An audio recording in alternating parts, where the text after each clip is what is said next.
So you guys know how as Christians we're supposed to hate gay people, right? No, of course not. God calls us to love all of his children. Sometimes all it takes to love is being tolerant and seeking a better understanding of people, whoever they are. Often, if you look hard enough, you'll learn something you didn't expect. I'm here to tell you guys about the trip to Paris I went on this summer, where I had an encounter with the National Pride Parade and was able to look at it from a new perspective.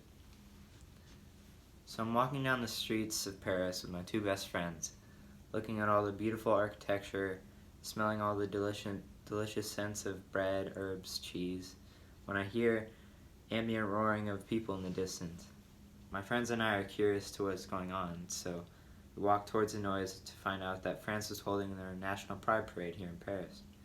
As I looked out at the parade, I could see that there were thousands upon thousands of people, of all different races, sexual orientations, and backgrounds, all cheering in euphoria and approval of one another. There was loud music playing which amplified the powerful and exciting energy and allowed everyone to be synchronized in rhythm as they danced and strutted themselves for all that they were proud of. They were all people with their own stories coming together for one movement, so proud, so united, and so confident. I could feel the power overflowing from the crowds like a contagious energy, and it gave me goosebumps. I was looking at God's children. Whether they knew it or not, that's what they were, and to me, it was beautiful. What occurred to me was that their energy consisted of such love for one another and total fearlessness, which was something I had never seen before. Then I thought, what if we as Christians were as contagious with our fearlessness and love?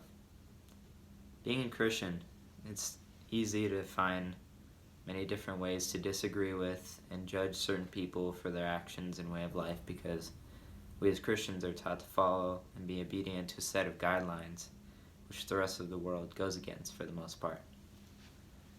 This is particularly true with the LGBTQ community. Many people think as Christians we should disregard and disagree with anything to do with their community, but that is not what God has called us to do. He did not call us to judge, hate, or find differences amongst one another. He actually specifically tells us not to do those things. God calls us to be understanding and loving of his children no matter who they are. After all, in the Bible, Jesus spends most of his time with outcasts of all kinds because those are the people who need God's direction the most. I kept these things in mind in hopes of better understanding this group of people, and I ended up being inspired by them.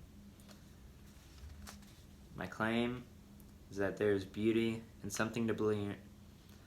My claim is that there is beauty and something to be learned from every culture.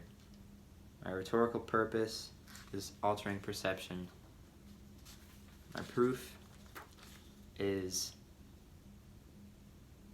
that the first Pride Parade took place in New York City in Central Park, which consisted of over 150,000 people and 4 million spectators. And that took place in 1970. My artifact was a picture of me standing next to the Eiffel Tower. And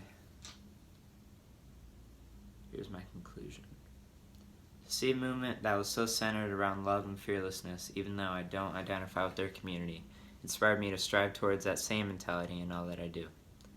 If I could maintain a fearless love and energy as a Christ follower and have others join me, the movement would be unstoppable.